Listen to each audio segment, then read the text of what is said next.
सद्गुरू श्री ब्रह्मचैतन्य महाराज गोंदवलेकर यांचं प्रवचन 25 डिसेंबर. भगवंताचे स्मरण हेच प्रत्येक साधनाचे मर्म. एका गावाहून 2 सरकारी बैलगाड्या निघाल्या. एका बैलगाडीत सोन्याची नाणी असलेल्या पिशव्या होत्या आणि दुसऱ्या गाडीत बांधकामाचे दगड होते. संबंध दिवसभर प्रवास करून त्या बैलगाड्या तालुक्याच्या ठिकाणी पोहोचल्यावर गाडीवानाने गाड्या सोडल्या. सोने आणि दगड अधिकाऱ्यांच्या हवाली केले आणि दोन्ही गाड्यांच्या बैलांना कडबाच घातला. तसे भगवंताच्या दृष्टीने विद्वान आणि अडाणी दोघेही सारखेच. सुंदर विचारांचा भार डोक्यात वागवला म्हणजे विद्वानाला भगवंत जवळ होतो असे मुळीच नव्हे.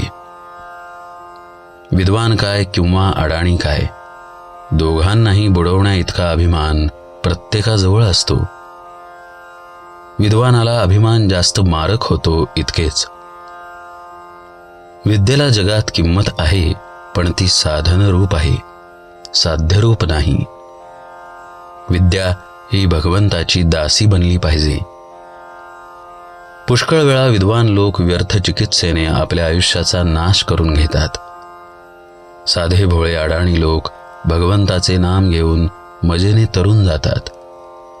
पण हे विद्वान लोक भगवंत कसा आहे, त्याचे गुण काय आहेत, त्याचा आणि आपला संबंध काय आहे, त्याचे नाम त्याच्यापर्यंत पोहोचते की नाही, नामाची सुरुवात केव्हापासून झाली, नाम कोणत्या वाणीने घ्यावे इत्यादी गोष्टींची चिकित्सा करत बसतात.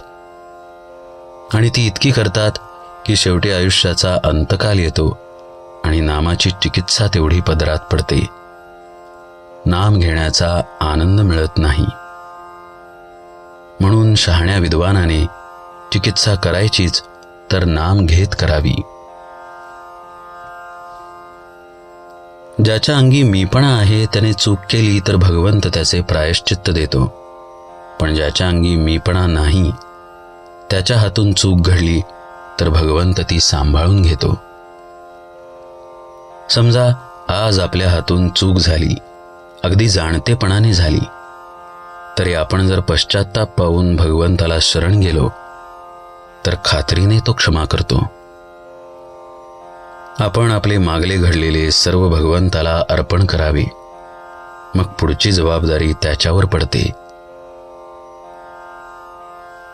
प्रत्येक भक्ताने साधनाचे कष्ट स्वतःच सोसले पाहिजेत. कितीही मोठा गुरु असला तरी त्या बाबतीत तो काही करू शकत नाही. फार तर तो त्या कष्टाची जाणीव त्याला होऊ देणार नाही. आपले मन आपणच आवरले पाहिजे आणि आपल्या वृत्तीला आपणच वळवले पाहिजे. साधन करत असताना येणाऱ्या अवस्था आपण शांतपणे सोसल्याच पाहिजेत. भगवंताकडे जायची साधने पुष्कळ आहेत. इतर साधनांचे कष्ट करून जे साधते तेच थोडे नाम घेतल्याने साधते. पण नामावर तशी श्रद्धा मात्र पाहिजे. प्रत्येक साधनाचे मर्म म्हणजे भगवंताचे स्मरण होय. त्याचा पूर्णपणे समावेश भगवंताच्या नामात आहे. म्हणून ज्याला लवकर भगवंत गाठायचा आहे त्याने एका नामाची कास धरावी.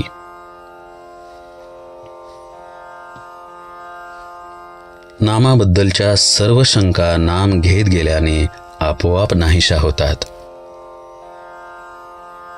जानकी जीवन स्मरण जय जय राम.